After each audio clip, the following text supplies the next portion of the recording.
안녕하세요. 오늘도 사연살롱을 찾아주셔서 감사합니다. 신혼여행에서 돌아오자마자 파경을 맞은 여성이에요. 이혼을 한 건 아니고 혼인신고도 하기 전에 벌어진 일이라 정확히는 파혼이 맞겠네요. 신혼여행에서 싸운 뒤 이혼을 하는 부부들이 종종 있지만 저희의 경우는 좀 달랐어요. 파혼의 원인은 따로 있었거든요. 바로 예비 시어머니였어요. 그동안 내가 사랑하는 사람의 어머니라서 어지간하면 참고 넘어가곤 했는데 이번엔 정말 제대로 선을 넘었더라고요. 결혼이 애들 장난도 아니고 기껏 시간을 내서 결혼식장까지 찾아주신 분들을 실망시킨 건 죄송하지만 그렇다고 말도 안 되는 취급을 받으며 내 인생을 낭비하는 건 도저히 안 되겠어서 이런 결정을 하게 되었어요. 2년 전 가을, 얘랑과 제가 처음 사귀기 시작한 그때부터 예비 시어머니는 제게 수시로 전화를 하셨어요. 처음엔 아들이 전화를 안 받는다고 혹시 같이 있냐고 묻는 전화였죠. 그런데 그 후로도 자꾸 전화를 하시는 거예요. 우리 성민이가 왜 이렇게 전화를 안 받나 모르겠다. 앞으로는 그냥 너한테 하는 게 낫겠어. 그러지 마시라는 말이 목구멍까지 올라왔지만 차마 입 밖으로 내뱉지 못했어요. 대신 제가 성민 씨한테 어머님 전화 좀 잘 받으라고 얘기할게요. 라고 말씀드렸죠. 하지만 그 후로도 어머님은 제게 주구장창 전화를 하셨고 업무 시간이고 자는 시간이고 할 거 없이 어머님 전화에 시달려야 했어요. 그 바람에 참다 못한 저는 폭발해버렸고 결국 얘랑과 말싸움까지 하게 되었어요. 제발 어머님 전화 좀 받아.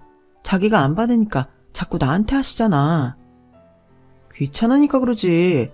너도 전화 받아보면 알잖아. 톡하면 별일도 없는데 전화하는 거. 그리고 원래 남자들은 전화 통화하는 거 싫어해. 그럼 나는 내가 무슨 죄가 있다고 매번 자기 엄마 전화 때문에 시달려야 하냐고. 어제도 업무가 밀려서 점심도 못 먹고 일하고 있는데 어머님이 전화하셔선 30분 넘게 통화를 하셨어. 중간에 일 때문에 통화 못한다는 말을 5번이나 했는데도 알겠다고 말은 하시면서도 전화도 안 끊고 계속 얘기를 하셨다고. 그뿐인 줄 알아? 다음날 출근해야 하는 사람한테 12시 넘어서 전화해서 뭘 하시는 줄 알아? 지금 홈쇼핑 채널에 마음에 드는 속옷이 나왔는데 어떤 색이 좋을지 모르겠다고 TV를 컵을 하시는 거야. 그렇게 잠 다 깨워놓고선 다시 보니까 별로인 것 같다고 안 사시겠다나? 그런 걸 왜 나한테까지 전화를 하시냐고. 우리 엄마도 나 출근 전날엔 잠 깨울까봐 일부러 10시 넘어선 전화도 안 하시는데 자기 어머님 도대체 왜 그러시냐고. 나 정말 미치기 일보 직전이니까 자기가 어머님한테 얘기 좀 해. 100번은 참다 했던 말이었는데 그 말을 들은 얘랑은 기분이 상했는지 퉁명스럽게 대답하더라고요. 알았어. 엄마한테 얘기하면 되잖아. 야, 근데 너 좀 너무 심하다고 생각하지 않냐? 우리 엄마라고 네가 편해서 그러시겠냐? 우리가 결혼 전제로 만난다고 하니까 일부러 더 자주 연락도 하시고 친해지려고 그러시는 것 같은데 그렇게까지 색을 할 일이냐고. 암튼 네가 싫다니까 내가 얘기는 할게. 얘랑의 말에 저 역시 기분이 상했지만 여기서 받아쳤다간 큰 싸움이 될 것 같아서 그냥 참고 넘어갔어요. 어쨌든 가장 중요한 건 어머님의 잦은 전화를 멈추게 하는 거였으니까요. 얘랑이 어머님께 뭐라고 전했는지 모르겠지만 아무튼 그 일이 있고 난 후로는 어머님한테 전화가 오지 않았어요. 일이 한 번에 해결된 걸 보니 진작 이렇게 할 걸 하는 생각이 들더라고요. 그런데 제가 마음 편하게 지내는 사이 뒤에서는 엄청난 오해가 쌓이고 있었더라고요. 명절을 앞두고 예비시댁에 인사를 드리러 갔더니 어머님께서 문도 안 열어주신 채 인터폰으로 그러시는 거예요. 내 전화 하나 받는 것도 귀찮아하는 애가 여기까지 귀찮아서 어떻게 왔는지 모르겠구나. 선물이라는 게 마음이 담겨 있어야 선물인 거지. 마음에도 없는데 할 수 없이 가져오는 게 어디 선물이겠니? 필요 없으니까 그냥 가지고 돌아가렴. 어머님, 성민 씨가 뭐라고 얘기를 전했는지는 모르겠지만 뭔가 오해가 있으신 것 같아요. 저 절대 그런 의미로 말씀드린 거 아니에요. 제가 들어가서 다 설명드릴 테니 문 좀 열어주세요. 됐다. 나도 나 귀찮아하는 사람이랑 얼굴 보면서 말 섞고 싶지 않아. 그러니까 길게 말할 거 없이 그거 들고 돌아가. 그렇게 문전박대를 당한 저는 가지고 갔던 선물꾸러미를 고스란히 들고 돌아왔어요. 그리고는 얘랑한테 전화를 했죠. 자기 도대체 어머니께 뭐라고 말씀드렸길래 어머님이 그렇게 화가 나신 거야? 뭐라 그러긴 네 말대로 그대로 전했지. 우리 엄마가 자꾸 전화해서 귀찮다며. 그래서 그렇게 말했는데 뭐가 문제야? 아니 말이 아다르고 어다른 건데 그렇게 앞뒤 다 자르고 전하면 어떡해. 최소한 전후 사정은 제대로 알렸어야지. 그러자 얘랑은 한숨을 푹 쉬더니 그러는 거예요. 야, 너랑 엄마 문제는 두 사람이 알아서 풀면 안 되냐? 왜 날 중간에 끼워놓고 괴롭혀? 그러게, 애초에 나처럼 전화 안 받았으면 될걸. 그 전화는 뭐하러 받아서 이 난리야? 아 몰라. 암튼 난 할 만큼 했으니까 나머지 문제는 두 사람이 알아서 해결해.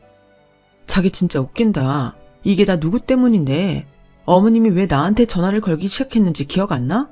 자기가 전화를 안 받아서 그렇게 된 거잖아. 그리고 자기는 자기 엄마니까 좋다 싫다 말할 수 있지만 난 상황이 다르잖아. 어떻게 내가 바쁘니까 전화하지 말라는 말을 하겠냐고. 입장 바꿔서 우리 엄마가 자기한테 전화하면 자기는 전화 안 받고 피할 수 있어? 할 수 있겠냐고. 너무 억울하고 화가 나서 눈물이 다 나더라고요. 그리고 며칠 뒤 얘랑과 함께 예비씨 댁에 찾아가 그간의 상황을 제대로 설명을 드리고서야 어머님의 마음을 조금은 풀어드릴 수 있었어요. 마음이 풀어지신 건 다행인데 문제는 얼마 지나지 않아 또다시 전화를 하기 시작했다는 거예요. 일전에 있었던 일이 내심 걸리기는 했는지 전화를 할 때마다 이 말을 붙이곤 했어요. 내가 방해한 건 아니지? 하지만 어떤 강큰 여자가 시어머니들 분한테 내 방해돼요 라고 대놓고 말을 하겠어요. 그래서 울며 겨자 먹기로 괜찮다고 말씀드리곤 했죠. 그리고 너무 바쁠 때는 바쁘니 나중에 전화 드리겠다는 말 정도는 할 수 있게 돼서 그나마 다행이었어요. 그런데도 그나마도 시간이 지나다 보니 역시나 흐지부지 되어버렸고 어머님의 간섭은 날로 심해져 갔어요. 그럼 기껏 거기까지 가서 밥 대신 우동 하나씩 먹은 거니? 얘는 정말 우동은 순탄수화물 덩어리인데 그걸로 끼니가 되겠어? 우동이 어때서요? 한 끼로 충분하죠. 그리고 다카마스는 원래 우동으로 유명한 곳이에요. 여기 일본 사람들은 우동 투어까지 할 정도로 다양한 우동들이 많더라고요. 예, 내가 지금 그걸 말하는 거니? 영양가가 없으냐는 말이지. 난 이날이 때까지 자식들 키우고 살면서도 애들한테 라면이니 국수 같은 거 잘 안 먹이고 키웠다. 어쩔 수 없이 먹일 때도 고기랑 채소 듬뿍 넣어서 영양 밸런스 맞춰 가며 먹였지. 그냥 대충 안 먹여 키웠어. 일본까지 가서 고작 그런 거나 먹이고? 너 결혼해서도 우리 성민이 그렇게 먹을 거 아니지? 나 그럼 정말 속상해.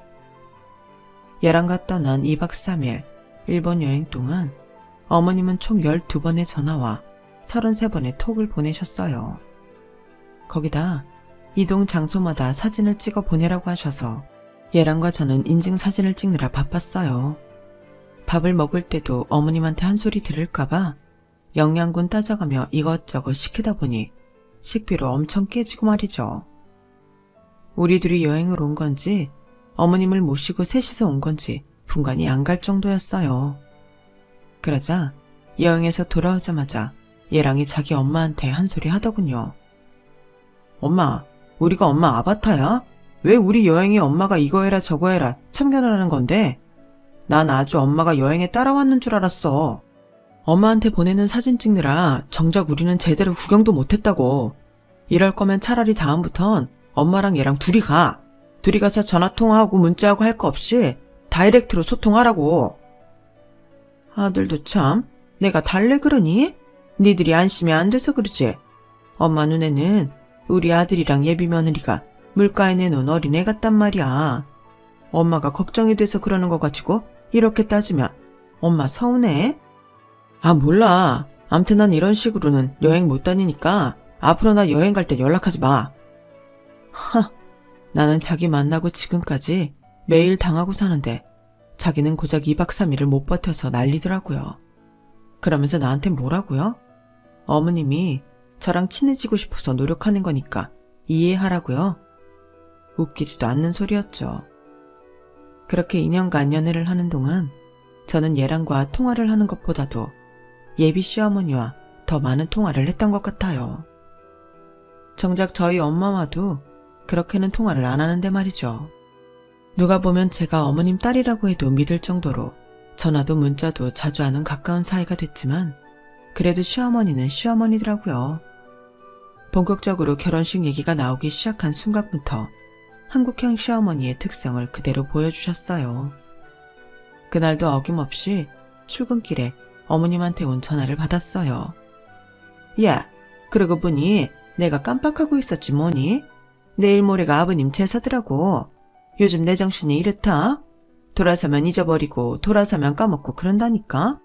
그래서 말인데 이제 너도 곧 우리 집 식구 될 텐데 슬슬 집안 어른들한테 인사를 해야 하지 않겠니?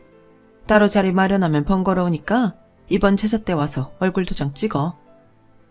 네, 그럴게요 어머님. 그럼 퇴근길에 성민 씨 만나서 같이 갈게요. 그러자 몇 초간 묘하게 기분 나쁜 침묵이 흘렀어요.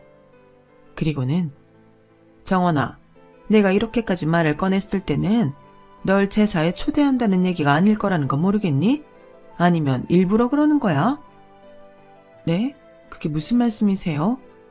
너 이제 우리 집 며느리 될 사람이란 말 뜻 정말 모르겠냐고.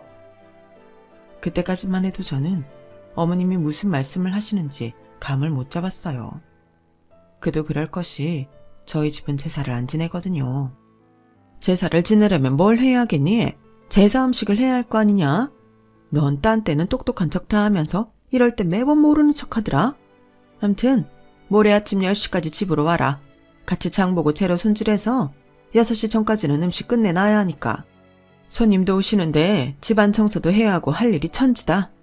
네가 쓸 앞치마는 준비해 놓을 테니까 넌 그냥 몸만 오면 돼. 어머님은 냉랭한 목소리로 전화를 끊으셨어요. 아직 결혼식도 올리지 않은 상황에 예비시댁 제사 음식까지 만들라는 어머님의 말씀이 이해가 안 가더라고요. 그래서 결혼 10년차 직장 상사한테 물었더니 대뜸 그러는 거예요. 윤대리, 그 집에 시집 갈 거야? 네? 이변이 없는 한 그럴 생각인데요. 왜 그러시는데요? 윤대리 시집살이가 눈에 훤히 보이는 것 같아서 그러지. 아직 식도 안 올렸는데 벌써부터 며느리 부려먹을 생각부터 하는 시어머니인데 식 올린 후에는 말이 뭐 하겠어? 내가 결혼 앞둔 사람한테 이런 말 한다고 기분 나빠하지 마. 나 같으면 그런 집이라면 결혼 다시 한번 생각해 볼 것 같아. 내가 예언 하나 해볼까? 제삿날 자기 시누이는 제사에 안 오거나 제사 음식 다 해놓으면 그때서야 올걸? 그나마다 와서는 손 하나 까딱 안 하고 물심부름까지 자기 시킬 거야. 당연히 설거지도 자기 몫이고. 에이 설마요. 자기 할아버지 제사인데 자기는 일도 안 하면서 저한테 다 떠넘기겠어요? 설마가 사람 잡는 거야. 자기 시어머니 자리 보니까 시누이도 대충 감이 온다. 그때까지만 해도 팀장님 말을 곧이곧대로 믿지 않았는데 당일날 예비시댁에 가보니 팀장님 말이 현실이 되어 있더라고요. 그 집안에 피 한 방울도 안 섞인 저는 월차까지 내고 일을 하러 갔는데 정작 그 집 손녀딸인 시누이는 코빼기도 보이지 않더라고요. 어머님, 아가씨는 언제 온대요? 누구? 우리 성은이? 성은이야 이따 제사 시작하기 전에 오겠지? 근데 성은이는 왜? 순간 헛웃음이 날 뻔했어요. 아니에요. 너 설마 내 딸은 일 안 시키고 너만 부려먹는다고 서운해서 그러는 거니? 야, 우리 성은이는 시집가기 전까지 매년 놔두어서 제사 음식 만들었어. 네가 좀 더 일찍 우리 집에 시집 왔더라면 다 네가 해야 될 일이었다고. 그런데도 그렇게 내 딸 안 시키고 너만 시키는 게 억울해? 얘, 너 심보를 그렇게 쓰는 거 아니다. 그럼 벌 받아. 화를 낼 사람은 나인데 오히려 어머님이 화를 내시더라고요. 그러시고는 빠뜨린 거 사러 근처 마트에 다녀오신다면서 나가셨어요. 저한테는 그동안 채소를 다듬어 놓으라고 하셨고요. 마트에 가신다던 어머님은 1시간쯤 지나서야 돌아오셨어요. 그렇게 긴 시간 장을 보고 오신 어머님 손에 들린 건 당면 한 봉지뿐이더라고요. 저는 어머님이 안 계신 사이 과일도 씻어놓고 채소도 몽땅 씻어서 손질해 놓았는데 말이죠. 본격적으로 음식을 만드는 동안에도 어머님은 내뚱한 표정으로 제게 냉랭하게 대하셨어요. 난생 처음 만들어보는 제사 음식도 손에 익지 않아 힘든데 거기다 시어머니 눈치까지 보려니 정말 미치겠더라고요. 내가 미쳤지 힘들게 일하고 눈치까지 보게 될 줄 알았다면 차라리 욕을 먹더라도 못 온다고 할 걸 그랬다 생각할 즈음 퇴근한 예랑이 왔더라고요.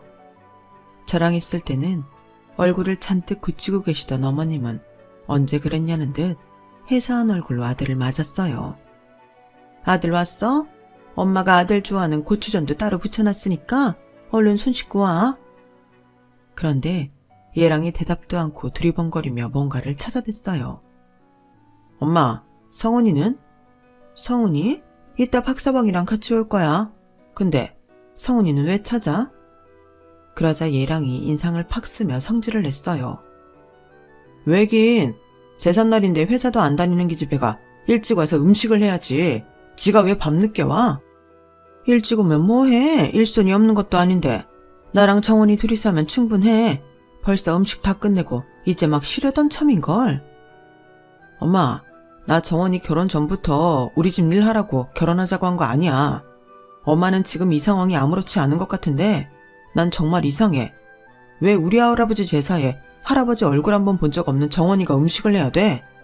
할아버지가 예뻐했던 건 성훈이잖아. 걔 대학 합격했을 때 유럽 여행도 보내주셨고 돌아가시기 전엔 성훈이 앞으로 시골 땅도 주셨잖아. 그럼 지가 딴 때는 몰라도 할아버지 제사만큼은 챙겨야 되는 거 아니야? 왜 엄한 정원이를 부려먹냐고. 진짜. 정원아, 너 밥은 먹었어? 그 말을 듣는데 저도 모르게 눈물이 핑 돌았어요. 하루 종일 기름 냄새 맡아가며 전부치고 어머님 눈치 살피며 제기 닦느라 점심도 못 먹었거든요. 그런데도 마치 죄인처럼 서 있는데 예랑이 제 편을 들어주며 밥 먹었는지 걱정을 해주자 그간 쌓인 서름이 울컥하고 터져버린 거죠. 나도 모르게 뚝뚝 떨어지는 닭똥 같은 눈물에 예랑의 표정은 점점 어둡게 굳어졌고 시어머니는 눈매가 사납게 변해갔어요. 뭐야? 하루 종일 밥도 안 먹이고 일 시켰던 거야? 아 진짜 엄마! 사람이 왜 이래? 돈 주고 부리는 사람도 시간 되면 밥은 먹여. 하물며 엄마 며느리 될 사람을 쫄쫄 굶겨가며 일 시켰다는 게 말이 돼? 아들, 엄마도 아직 밥 안 먹었어. 굶은 건 똑같은데 어쩜 정원이만 챙기니? 그러자 예랑이 쓴웃음을 지으며 그러는 거예요. 아까 낮에 나랑 통화할 때 냉면 먹고 있다고 하지 않았어? 엄마한테 냉면은 밥 아니야? 그러자 어머님은 입을 꾹 다문 채 제 눈을 피하기 바빴어요. 정원아, 나와. 밥 먹으러 가자. 앞치마 벗고 빨리 나와. 성미씨, 조금 있으면 제사 지날 텐데 먹긴 뭘 먹어. 이따 제사 끝나면 먹자. 야, 네가 이렇게 물렁하게 구니까 우리 엄마한테 질질 끌려다니는 거야. 그러니까 내 말 들어. 우리 집 제사 참여 안 해도 되니까 가자.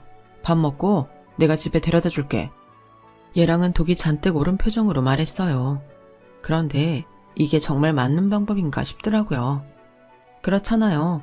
기껏 지금까지 일 다 해놓고 이렇게 가버리면 일한 보람도 없이 욕만 먹고 끝나는 거잖아요.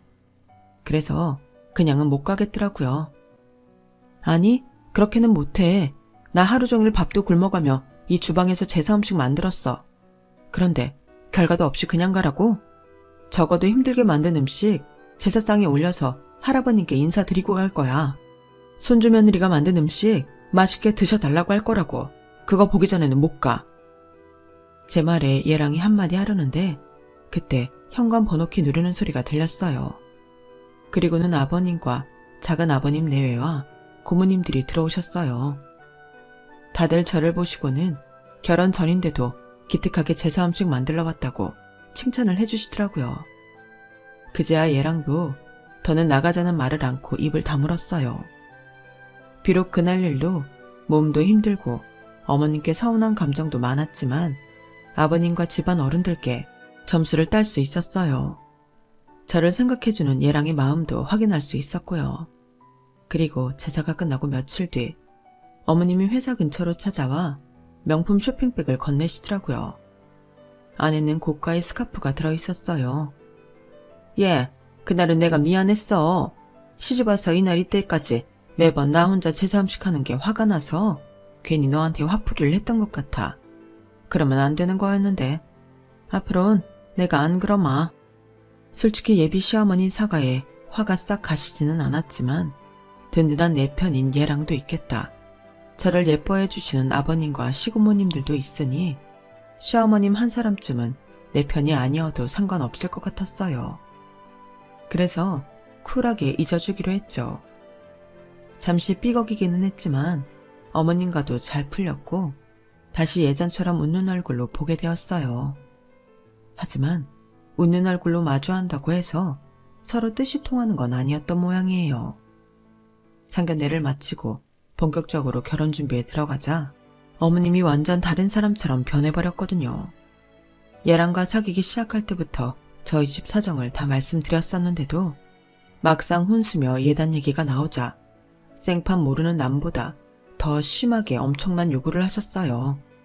우리가 신혼집으로 아파트까지 해주는데 너희 쪽에서 그 정도는 해와야 하는 거 아니니? 난 우리가 과한 요구를 한다고는 생각 안 한다. 저도 그건 알지만 저희 집 형편상 좀 어려울 것 같아서요. 아니, 그깟 혼수 몇 가지에 예단비 1억이 과하다는 거니? 너 요즘 아파트 시세가 얼마나 하는지 몰라? 남들이 들으면 니네 부모 보고 날 날강도라고 욕한다? 네, 어머님 말씀대로 시댁에서 아파트까지 해주신 건 맞아요. 그런데 명의까지 얘랑 앞으로 해주신 건 아니라는 게 문제죠. 요즘 자식들한테 미리 유산 땡겨주고 홀대받는 부모들이 한둘이니? 지금이야 너희들이 우리한테 잘하겠지만 받을 거 다 받은 뒤에도 그 마음이 똑같으리라고 어떻게 장담하니?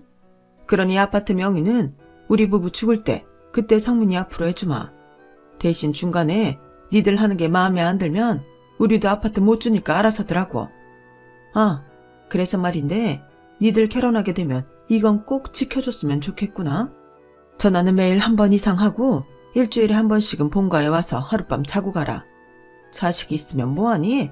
큰애는 미국에 있으니 1년에 얼굴 한 번 보기 힘들고 막내딸은 지들 사는데 바쁘다고 명절에나 겨우 얼굴 한 번 보는데 바깥 양반도 그렇고 나도 그렇고 적적해서 살 수가 있어야지. 그러니 니들이라도 집에 와서 있어야 우리가 덜 적적할 거 아니니? 우리가 아파트까지 해주는데 이 정도 조건도 못 들어준다고 하는 건 아니지? 그 말을 듣는데 머리가 하얘지더라고요. 지금도 그렇게 수시로 전화하시고 문자까지 하시면서 전화 무난 인사에 매주 본가에 와서 잠까지 자라니 말이에요. 그럴 바엔 차라리 우리 손으로 반전세로 시작하는 게 낫겠다 싶었어요. 그래서 얘랑한테 그랬죠. 자기야, 우리 그냥 우리 손으로 짓고 하자. 우리가 가진 거에 대출 끼면 아파트는 힘들어도 신축 빌라 반전세 정도는 구할 수 있을 것 같거든. 뭐하러? 우리 부모님이 아파트 해주신다는데 그걸 마다하고 대출 이자까지 내면 살자고? 미쳤어? 게다가 아파트도 아니고 빌라? 야, 난 어릴 때부터 아파트에서만 살아서 빌라에선 못 살아. 빌라는 주차 문제도 그렇고 치안이 안 좋잖아. 괜히 튕기지 말고 우리 엄마가 하자는 대로 해. 그게 편하다니까. 편하긴 뭐가 편해. 하루에 한 번씩 문안 전화 드리고 매주 시댁에 와서 잘하시는데 하루 이틀도 아니고 어떻게 평생 그러고 사냐고. 차라리 좁은 집에서 월세 내고 살더라도 난 마음 편하게 살고 싶어. 그러자 얘랑이 한숨을 푹 쉬며 그러는 거예요. 네가 몰라서 하는 말인데 우리 형이랑 내 여동생 욕심 장난 아니야. 우리 형수님은 또 어떻고? 지금 우리 부모님한테 아파트 안 받아내면 나중엔 형이랑 성은이가 다 뜯어갈 게 뻔한데 그걸 포기하자고? 그깟 전화 한 통하는 게 뭐가 어려워. 주말마다 캠핑 간다 생각하고 우리 부모님 집에 가면 되지. 뭐가 그렇게 피곤하다고 난리냐고. 야, 까놓고 말해서 다른 집들은 부모 능력이 안 돼서 집 못 해준다는데 넌 어떻게 이 좋은 기회를 날리자는 말을 하냐? 그렇게 싫으면 너희 집에서 신혼집 해오든가. 막말로 나는 니네 친정에서 아파트 해준다면 하루에 3통도 전화 드릴 수 있어. 주말에 처가해서 이틀 자라고 해도 할 수 있다고. 우리 부모님이 집까지 해준다는데 넌 너무 네 입속만 챙기려는 거 아니냐? 솔직히 듣기 좀 그래. 결혼식을 앞둔 상태라서 제가 예민해서 그런가 모르겠지만 얘랑의 말 한마디 한마디가 다 거슬렸어요. 알아요. 요즘 같은 세상에 한두 푼도 아닌 집을 해주신다는데 그게 어디겠어요. 하지만 덜 먹고 덜 쓰고 살더라도 저는 마음 편하게 살고 싶다는 거죠. 하지만 나 혼자 편하자고 계속 고집을 부렸다간 결혼식을 올리기도 전에 파토가 날 것 같아서 시어머니 뜻에 따르기로 했어요. 그런데 거기에 과도한 혼수와 예단비까지 감당하려니 정말 너무 힘들더라고요. 어머님은 몇 가지 안 되는 혼수라고 하셨지만 혼수 목록에 적힌 대로 준비를 하자니 대략 2억 이상이 들더라고요. 예단비까지 하면 제가 결혼하는데 3억 이상이 드는 셈이었어요. 저희 집 형편은 도저히 불가능한 금액이었죠. 제가 모아둔 돈에 부모님 도움까지 받으면 1억 8천 정도가 최선인 상황인데 말이에요. 그래서 얘랑한테 사정을 얘기했어요. 그랬더니 혼수는 어차피 우리가 쓸 거니까 저렴한 걸로 사서 경비를 줄이자고 하더군요. 엄마가 1년에 우리 집 몇 번이나 오시겠어? 그리고 쓰는 사람이 편하면 그만이지. 엄마가 무슨 상관이야. 난 괜찮으니까 그냥 저렴한 걸로 사. 얘랑의 배려 덕분에 저는 가까스로 예산에 맞춰서 결혼 준비를 할 수 있었어요. 그렇게 신혼집도 다 정리해놨고 결혼식도 별 탈 없이 잘 끝이 났어요. 그렇게 신혼여행지에 막 도착했는데 그새를 못 참고 어머님이 먼저 톡을 보내셨더라고요. 공항에서 찍은 사진과 함께 감사 인사를 드리고 톡을 마치려는데 어머님이 현관 비밀번호를 모르시는 거예요. 결혼 선물로 들어온 액자를 집안에 넣어두시겠다고요. 잠깐이었지만 갈등이 되더라고요. 그러자 얘랑이 그러는 거예요. 알려드려. 우리가 돌아가서 비번 바꾸면 되니까. 생각해보니 그러면 되겠다 싶어서 비밀번호를 알려드렸어요. 그리고는 그 일은 생각도 않고 신나게 신혼여행을 즐겼죠. 그리고 일주일 뒤 항공편이 바뀌면서 예정보다 하루 일찍 귀국하게 된 우리는 양가 부모님께 알리지 않은 채 신혼집으로 향했어요. 비밀번호를 누르고 현관문을 열었는데 글쎄 우리 집이 아닌 거예요. 아니 정확히는 제가 채워놓은 혼수들이 싹 사라지고 없더라고요. 너무 당황스럽고 황당해서 경찰에 신고를 해야 하나 생각하던 그때 현관문 번호키가 눌리더니 어머님과 시누이가 들어오는 거예요.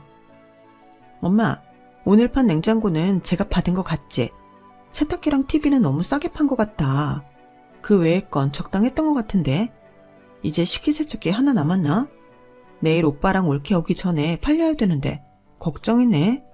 근데 내일 와서 보고 뭐라고 하는 거 아니야? 지깝게 뭐라고 하면 어쩔 건데? 애초에 내가 해오라는 모델로 해왔으면 번거롭게 당근마켓에 팔 필요도 없었잖아. 우리가 아파트까지 해줬으면 거기에 맞는 혼수는 해왔어야지. 어디서 죄다 싸구려로 사다 놓고는 혼수 해왔네 폼만 잡고 있어. 이번엔 내가 제대로 버릇을 고쳐놓을 테니까 두고 봐. 지난번에 네 할아버지 제사 때만 해도 그래. 평소에 그게 얼마나 성민이를 구워 삶아놨으면 그 착한 내 아들이 나한테 그렇게 달려들었을까. 집에 여자 하나 잘못 들어오면 온 가족이 고생이라고. 어디서 그런 게 들어왔는지? 엄마가 너무 무르게 대한 거 아니야? 어떻게든 이 결혼 안 시킬 자신 있다더니 이게 뭐야? 걔가 이렇게 독한 애일지 낸들 알았겠니? 일부러 걔 바쁠 시간이랑 잘 시간만 골라 수시로 전화하고 사사건건 문자에서 트집 잡고 일거수일투족을 감시하며 괴롭혔는데도 그게 파혼하겠다는 소리를 안 하는 걸 어떡해? 일부러 집 명의도 성민이 앞으로 안 해주고 혼수에 예단비로 1억이나 요구했는데도 이게 기어이 맞춰오잖아. 이렇게 꼼수를 써서 싸구려로 혼수해온 거 알았으면 식장에 들어가기 전에 억지 써서라도 파혼시키는 건데 아우 이 여우 같은 게 아주 감쪽같이 날 속였잖아. 하여간에 없이 사는 것들이 괜히 칠극에 오래 사는 게 아니야. 그 수모를 당하면서도 죽어라 버티는데 나처럼 온실에서만 자란 사람이 무슨 수로 이기겠냐고. 지독해도 너무 지독한 년. 내가 아주 살이 다 떨린다. 그러니까 시어머니가 그동안 저를 괴롭힌 것도 그렇고 과도한 혼수에 억대 예단비는 얘랑한테서 저를 떼어놓기 위해 그랬던 거였어요. 그것도 모르고 저는 얘랑 봐서 참고 아버님 봐서 참고 시간이 흐르면 나아질 거라 믿고 참아왔으니 병신짓을 한 셈이었죠. 안방에서 어머님과 시누이가 하는 얘기를 훔쳐듣던 우리는 더는 안 되겠다 싶어 거실로 나갔어요. 그랬더니 모녀가 우리 두 사람을 보고는 소스라치게 놀라지 뭐예요. 니들이 여긴 왜 있니? 신혼여행에서 내일 온다고 그랬잖아. 엄마, 지금 그게 중요해? 어떻게 사람이 이럴 수가 있어? 그동안 정원이가 과민하게 군다고 생각했는데 그게 다 엄마가 우리 갈라놓으려고 한 짓이었어? 도대체 왜 그렇게까지 한 건데? 정원이가 엄마한테 뭘 그렇게 잘못했다고? 부모라면 자식이 잘 되길 빌어야지. 어떻게 신혼살림까지 몽땅 내다 팔 수가 있냐고. 엄마, 정말 내가 아는 우리 엄마 맞아? 그러자 어머님은 눈에 힘을 주고 노려보며 말했어요. 그러게. 어디서 데려와도 저런 거지 같은 걸 데려와. 넌 네 부모 체면은 생각도 안 하니? 학벌도 딸려, 인물도 딸려. 심지어 사는 꼴은? 아, 내가 아주 쟤 때문에 이젠 친정나들이도 갈 수가 없어. 네 외삼촌이 네 결혼식 한다니까 며느리는 어느 집안 딸이냐고 묻는데 내가 창피해서 고개를 못 들었다. 내가 왜 쟤 때문에 이런 수모를 당해야 하니? 내가 왜? 끝까지 잘못됐다는 말 한마디 안 하는 예비 시어머니를 보니 화도 아까워서 안 나더라고요. 이런 인간한테 내 에너지를 쏘는 것 자체가 낭비다 싶었으니까요. 그래서 그만 다 털어버리자 결심했어요. 이 남자 아니면 내가 죽는 것도 아니고 이런 더러운 꼴을 다 봤는데 아무 일 없던 것처럼 살 수도 없는 노릇이니까요. 괜한 수고하셨네요. 진작에 말씀하셨으면 결혼식 올리기 전에 끝내드렸을 텐데. 신혼여행 간 사이 자식 집에 들어와 혼수까지 훔쳐서 팔아야 될 정도로 제가 싫으시다는데 별 수 있나요? 헤어지는 수밖에요. 그런데 어머님은 돈은 많은지 몰라도 머리는 좀 딸리시나 봐요. 헤어지라는 말 한마디면 될걸. 굳이 이런 고생을 사서 하셨으니 말이에요. 자기야, 우리 아직 혼인신고 안 했으니까 이쯤에서 파혼하자. 나도 나 싫다는 사람 며느리로 살고 싶지 않거든. 대신 난 이번 일로 손해본 건 다 돌려받아야겠어. 그리고 그에 못지않게 파혼에 따른 위자료도 톡톡히 받아야겠거든. 멍청하지만 돈 많은 자기 어머니가 그 정도는 해주실 거라고 생각해. 그동안 즐거웠다. 저는 바들바들 떨리는 손으로 캐리어를 끌고 그 집을 나왔어요. 그날 밤 저희 부모님은 파혼을 하고 온 저를 보시곤 기가 막혀서 한숨만 푹푹 쉬셨어요. 하지만 결국엔 이제라도 그 집이랑 연을 끊은 게 다행이라며 애써 저를 위로해 주시더군요. 돈보다는 내 딸 자식 행복이 중요하다시면서요. 파혼하고 얼마 지나지 않아 저는 변호사를 통해 예비 시댁에 소장을 보냈어요. 그런데 그날 밤 예비 시아버지께서 예랑과 함께 저희 집으로 찾아오셨더라고요. 저희 부모님 앞에 무릎까지 꿇으시곤 예비 시어머니를 대신해 용서를 비셨어요. 혼수와 예단비는 물론 위자료도 충분히 지불하시겠다고 하시더군요. 그래서 소송은 취하하기로 했어요. 그날 아버님은 말씀하지 않으셨지만 얼마 뒤 예비 시부모님이 이혼을 했다는 소식을 전해드릴 수 있었어요. 제게 반환된 혼수 비용과 예단비 그리고 위자료는 어머님이 이혼을 하면서 재산 분할 받은 돈에서 지불됐다고 하더군요. 마음에 안 드는 며느리감을 떼어내려다 결국 자신이 이혼을 당하게 된 셈이죠. 저와 얘랑은 파혼은 했지만 여전히 연락도 주고받고 가끔 만나서 공연도 보곤 해요. 싫어서 헤어진 게 아니라서 억지로 떼어낼 생각은 안 하기로 했거든요. 게다가 우리 파혼의 원인인 어머님도 이젠 안 계시니 서로 불편한 것도 없고요. 주변에선 그러다 다시 결혼하는 거 아니냐는 말도 하는데 그거야 모르는 거죠. 한 치 앞도 모르는 게 인생이니까요. 하지만 지금은 얘랑도 저도 서로 떨어져서 각자의 인생을 다시 한번 생각해보는 시간을 갖고 싶어요. 실패는 한 번으로 족하니까요. 지금까지 제 사연을 들어주셔서 감사합니다. 들어주신 분들 모두 따뜻한 하루 보내세요. 여러분, 사연 댓글에 응원과 현명한 조언 부탁드려요. 좋아요와 구독은 저에게 큰 힘이 됩니다. 오늘도 좋은 일 가득하세요.